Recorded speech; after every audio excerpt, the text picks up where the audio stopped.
introduce Rhys Jones and let him take it away for the next wee while. We're running behind schedule, but we will move into question session when you've finished your presentation and work it from there. Kia ora rā.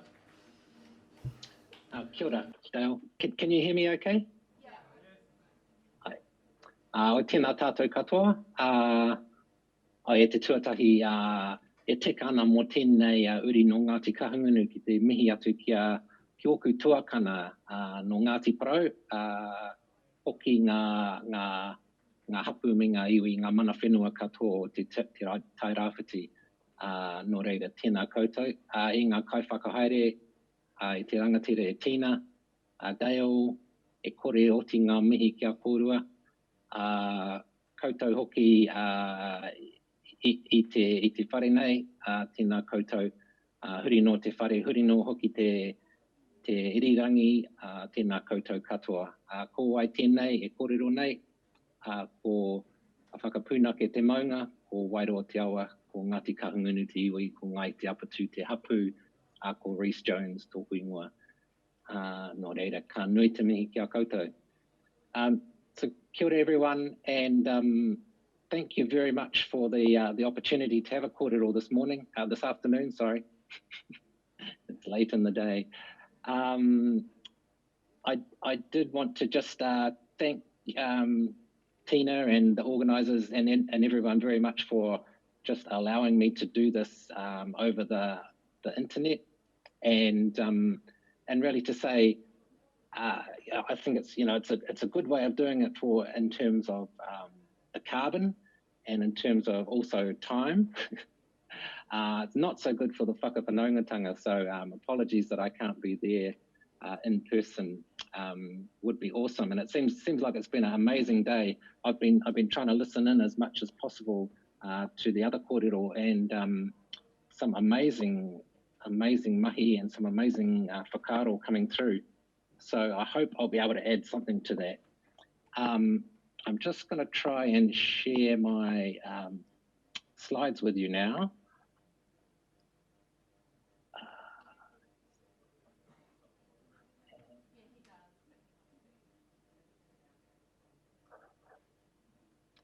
Okay, is that all good there? Yeah. We've got them up on the big screen as well. Oh, ka pai. All right, so I thought it might be useful just to give a little bit of a personal background, because some people kind of wonder, well, what's a doctor doing talking about climate change? And I think so. I'm a public health physician. And what that means is I'm a medical doctor, but I don't see patients anymore. And so, a lot of my whānau will say to me, oh, you're a pretty useless doctor then, aren't you? And especially when they come to me and try to tell me about their medical problems, and I say, oh, it's been about 20 years since I last saw a patient. So, but what I am involved in is more the sort of broader issues around health, broader determinants of health policies, environmental issues, political, economic, social issues. So, so obviously, climate change is a big factor and becoming even bigger in that. And so I should say, sorry, I'm just going to go back to just to let you know, I'm a lecturer in Māori health at the University of Auckland, but I've also been quite heavily involved with an organisation called Ora Tairāwhiti, the New Zealand Climate and Health Council, which is really a health professional organisation advocating for climate action that promotes health and equity and upholds Indigenous rights. So coming very much from that climate action, climate advocacy perspective. And, it's not just me or not just us saying that. There's pretty much a worldwide consensus that climate change is, if not the biggest, then kind of a really central issue for us in the 21st century. And I would also add to that, as others have said today, and I think I heard Mike Joy talking about this, that it's not just climate change itself. That is a symptom of a much bigger and broader problem. and I'll be talking a little bit about that as well. So when you're thinking about climate change and how that impacts on our health as humans, it's a complex issue, obviously. And this slide I've got up here tries to illustrate that. It actually comes from the Center for Disease Control in the United States, but I think it's quite a useful way of showing the just the multi-dimensional impacts from climate change on human health. And you know, when you're thinking about that, I don't really want to sit here and talk to you about all the various diseases and the different ways in which climate change could impact in terms of risks of dengue fever, or foodborne illness, or asthma and various respiratory conditions, because the way I like to think about climate change is that it's really a threat multiplier, or something that underlies all of this. So, you know, if you think about the fact that our health depends on stable conditions and sort of stable ecosystems and environmental conditions, then climate change is disrupting all those sort of building blocks of good health. And so it affects health in really quite significant ways, both directly. So here we see things like, you know, extreme weather events that cause direct impacts on, you know, people, causing injuries and all sorts of issues like that.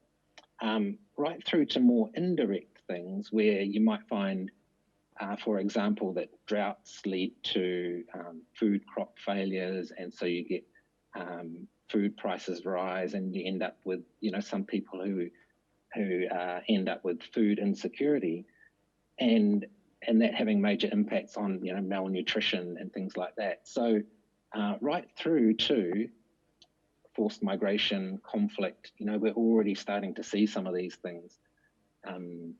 So I guess rather than saying how does climate change affect health, it would almost be better to say how does it not impact on our health.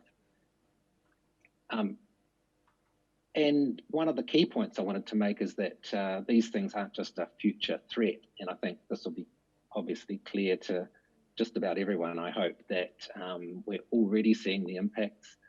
This photo here is from Edgecombe a few years ago, but, you know, just about every community you go to, you could find other examples of how climate change is impacted.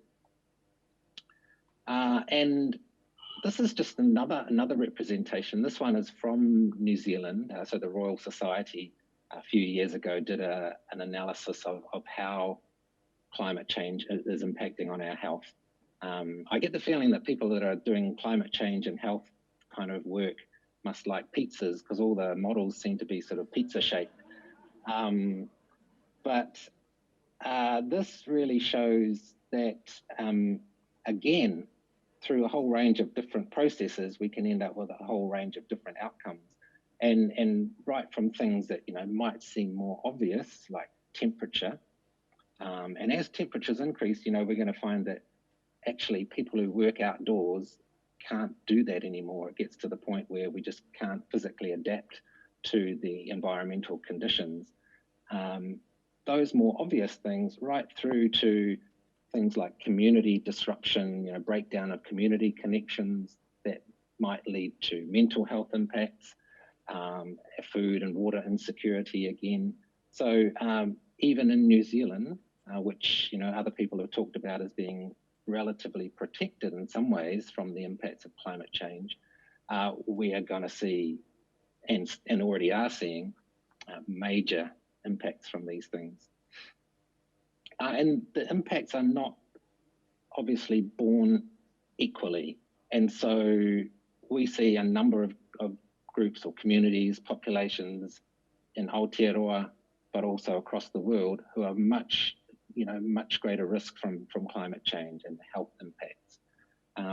I've just put down a few examples here in terms of Māori in New Zealand, and thinking about in what ways might Māori be impacted disproportionately from climate change. And we see some of these things in terms of heat-related deaths and illness.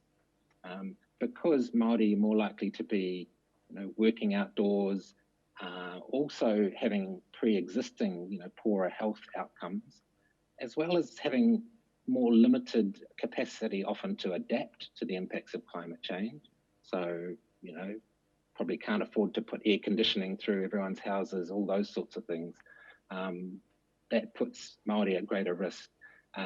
Similarly for injury and illness from extreme weather, poorer infrastructure, access to healthcare, food and waterborne disease, mental health and suicide. And I've already talked a bit about food insecurity. So in many ways, just about all the impacts we're talking about are likely to impact in different or greater ways on Māori than on many other people. And I did just want to point out one thing which often I think gets neglected. Often we think about, because climate change leads to temperature changes and sort of changes in the physical environment, we tend to think of the physical health impacts, but actually the mental health impacts, many people say, are going to be the key thing, if not one of the key things that we're going to have to really try and grapple with as climate change progresses. And, we're seeing this with, even particularly among our rangatahi, many people developing what's kind of known as eco-anxiety, or, really facing mental health issues because of a very uncertain future and, the existential risks that we face through climate change. But there are many other mental health impacts as well. And certainly as people, are forced to migrate away from their homelands, as we get into kind of conflict over scarce resources, the mental health impacts are going to be just enormous and probably overwhelming, given our current health system and given the fact that we have a mental health crisis as it is already. So I didn't want to just focus on the doom and gloom, but I wanted to talk for a little bit about how do we respond, and particularly thinking from a health perspective, how can we respond in ways that improve or at least don't lead to a deterioration in our health outcomes. And certainly from the health professional perspective, the climate catastrophe has been called a medical emergency, and the fact this kind of just demonstrates the urgency with which we need to act. And obviously, health professionals are not the only ones saying that, and it seems with every report that comes out, every new event that happens, there's increased urgency in the sense of people saying we need to do things, but that doesn't necessarily seem to be translating into action.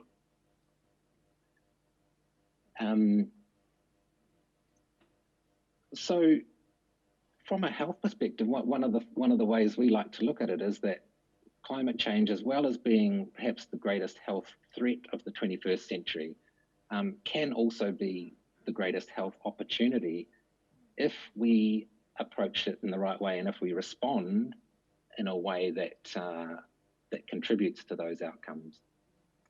Because there are a number of different things that we really need to do to try and tackle climate change that also happen to be really good for our health as well. So I've just got some examples here, and I know transport has already been talked about today, but if we do move away from a sort of private motor vehicle-based transport system to more active transport, not only does that have great benefits for reducing our emissions, but also has enormous health benefits from reduced obesity, cardiovascular disease, diabetes, etc. Reduces road traffic accidents, air pollution. It's been shown that active commuting that can improve your mental health. So huge co-benefits there. Moving to a more plant-based diet, which has also already been talked about, as well as the environmental benefits.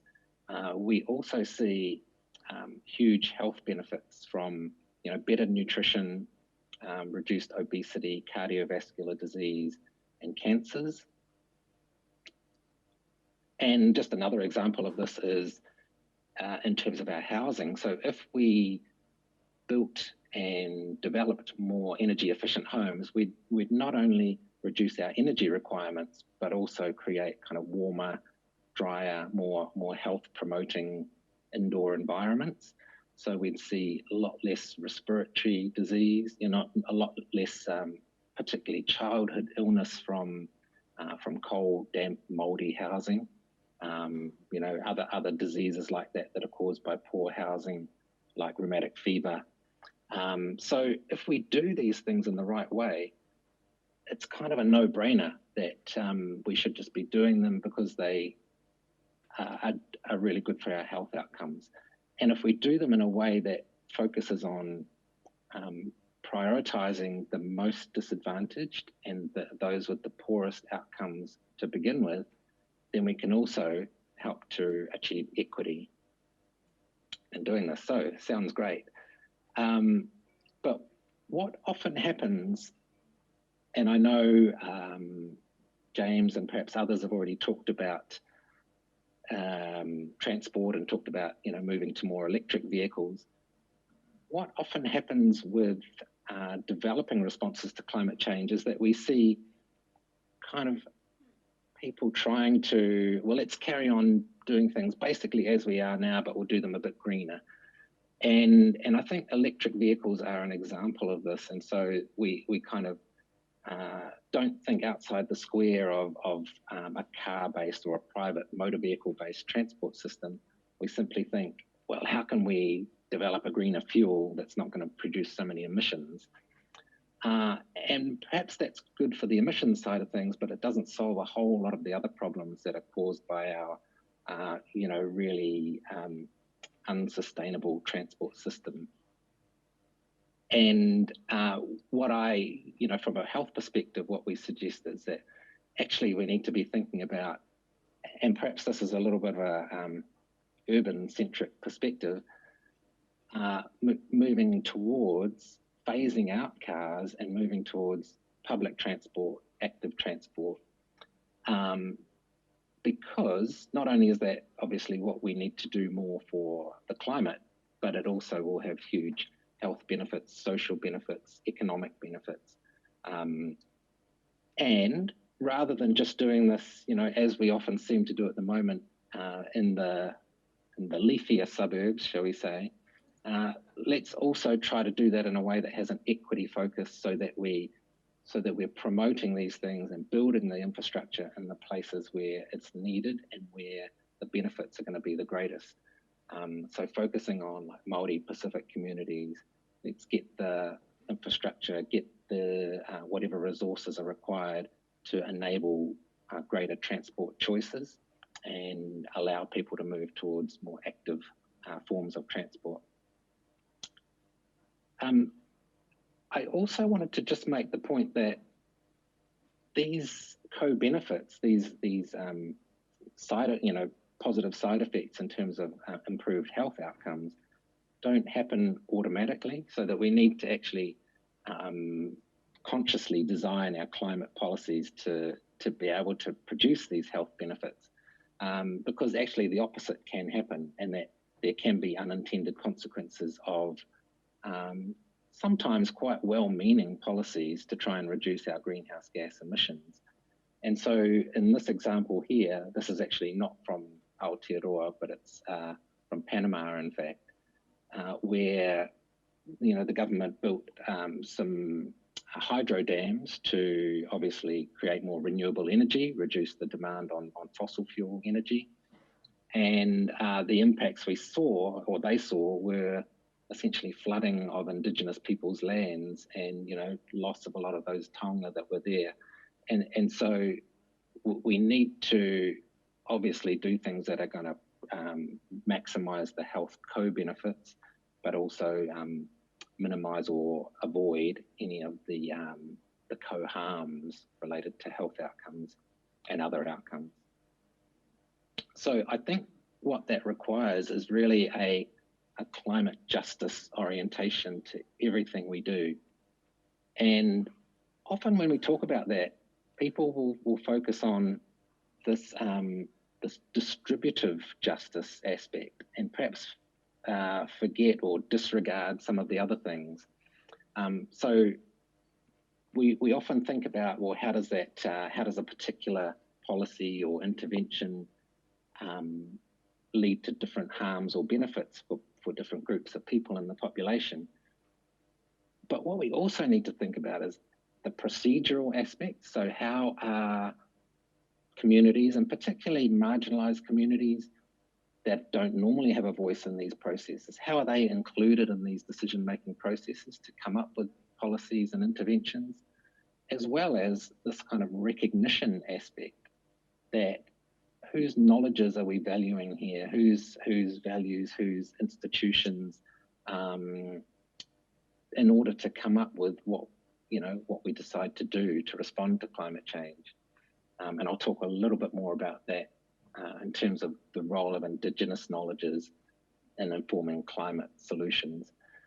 The other aspect of this of climate justice is that this doesn't all happen in a kind of a historical vacuum. We have to take into account the broader context, which includes the fact that we live in a society, a settler colonial society that is racialized, where there are groups who have limited political power, disenfranchised, and that needs to be taken into account in everything we do within this space.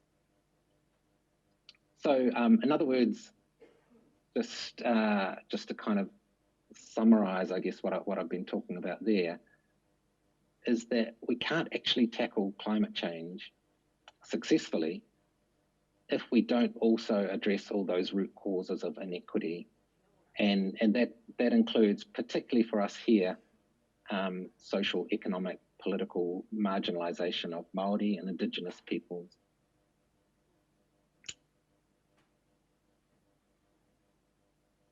Okay, I just wanted to change tack slightly and really think about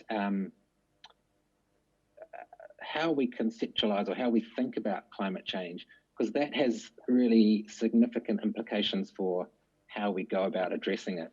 And I know many of the speakers have touched on these kind of ideas already, but I just wanted to provide, I guess, my perspective on these things. Because one of the ways in which we can look at it is the climate crisis is as an intensification of colonization. And this idea, I first heard about it from Kyle White, who's an Indigenous academic in the United States, who does a lot of work around climate change and a lot of work with Indigenous communities. And really makes the point that these kind of things, environmental changes, climate crises and catastrophes, have been a reality for Indigenous peoples for generations, for centuries. So it's not a new thing for us. It's really an intensification of a process that's been going on for a long, long time. And we can see that the sort of processes, the practices and things that are underpinned by colonialism are those things that are leading us towards climate change.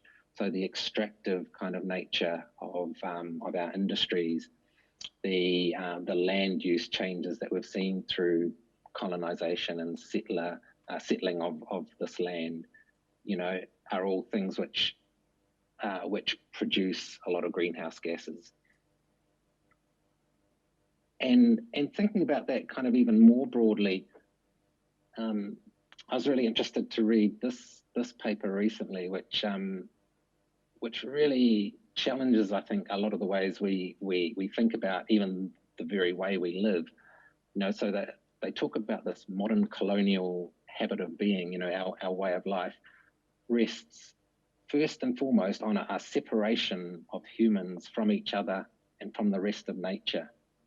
And I think, obviously there's a clear contrast there with Indigenous worldviews, Indigenous ways of understanding the world that are very heavily centered on interdependence and interconnectedness of everything, of humans with everything else in the world. And this, I guess, is the fundamental point at which we get this divergence away from human, from indigenous ways of thinking that actually leads towards the kind of systems and the kind of processes that lead to climate change. And because that separation and the hierarchy that's sort of inherent within colonial ways of thinking creates this dominance where certain people have power over others and over the environment. And if we really think about it, the way our society has been built has only been allowed to become that way through genocide, ecocide, and it can only continue if we allow those things to happen. And this way of thinking actually challenges the notion of sustainability. So when people talk about sustainability, often that's referring to sustaining current systems, economic systems, political systems, but doing so in a way that kind of allows them to continue as they are. Whereas if you think about it from this perspective, what we really need is disruption of those systems and actually re-engaging with indigenous ways of knowing, indigenous ways of engaging in the world, mā tauranga Māori, etc. And so, I really actually like this quote from Albert Einstein that no problem can be solved from the same level of consciousness that created it. So if we really understand the genesis, the origins of climate change, and in fact all the ecological crises that are associated with that, we can then kind of start to see that if we address it from that same mindset, we're not going to get very far. And so without being too alarmist about it all, we actually need to fundamentally rethink the whole basis of at least sort of modern colonial societies. And actually, rather than just tinkering and trying to do a greener version of the status quo, we actually need to really question the basis of all our systems and of capitalism and of everything that we're doing. So big challenge, but until we do, I think we're never really going to fully grapple with and solve the issue of climate change. What that means in terms of what we do, I think at a very simple level, Indigenous people are already at the forefront of a lot of climate action, and what others of us can do is to support that, to stand with, to amplify the voices, to create space for those movements. So it's something that challenges us sometimes, especially people perhaps like me who are used to being leaders and getting kudos for things. We actually sometimes need to take the role of getting out of the way and supporting other people who are actually have the knowledge, have the connections, have the voices that can contribute to solving what we need to solve. So totally total what other speakers have said, in that we need to have a decolonizing approach, and we need to have an approach that upholds and supports Indigenous knowledges as an incredibly important part of the solution to the climate crisis that we're facing. So I kind of like the idea of saving the planet with Indigenous knowledge. I don't think that's too much of an exaggeration. And really just kind of in closing, it's a bit of a challenge for all of us, and I get this kind of concept that I think's already been talked about a little bit today, that sometimes we feel quite hypocritical because we see what's going on. Okay, we're living through these just unbelievable social, ecological catastrophes, the existential threat is just plain and obvious to anyone who's even looking around them or reading the news. Yet on the other hand, we kind of get up and go to work each day, and we drive our car, and we buy stuff that's shipped from overseas, and we do all the usual things. We kind of invested somewhat in that system. That's the root cause of all that ecological collapse. So I'm not saying I've got an easy answer to this, but it's something that I think we need to really try to grapple with. How do we kind of disinvest or divest ourselves from that system, start to look at other ways of living and other ways of being and connecting with nature, connecting with each other, to move away from, sort of this reliance and investment in modern capitalism and, stuff that's destroying the planet and destroying us. So I've moved away a little bit from the health kind of issues, but I think it's all related. And I just wanted to kind of wrap up and say, yes, climate change is a serious threat to health and health equity. It's disproportionately impacting on those who are already most disadvantaged. But on the other hand, it can be a huge opportunity. So tackling climate change has the potential to really improve health and to actually help to achieve equity as well. I hope I've kind of conveyed the idea that we can't just do that in a way that says we're going to carry on doing what we're doing, but just do it a little bit greener and in a slightly lower emissions way. We actually need to completely rethink and rebuild the systems that are creating the problem in the first place. And in order to do that, we have to have this decolonial orientation. And really, if we want to be climate activists, if we want to support climate action, we actually have to support Indigenous sovereignty. Kia ora tātou.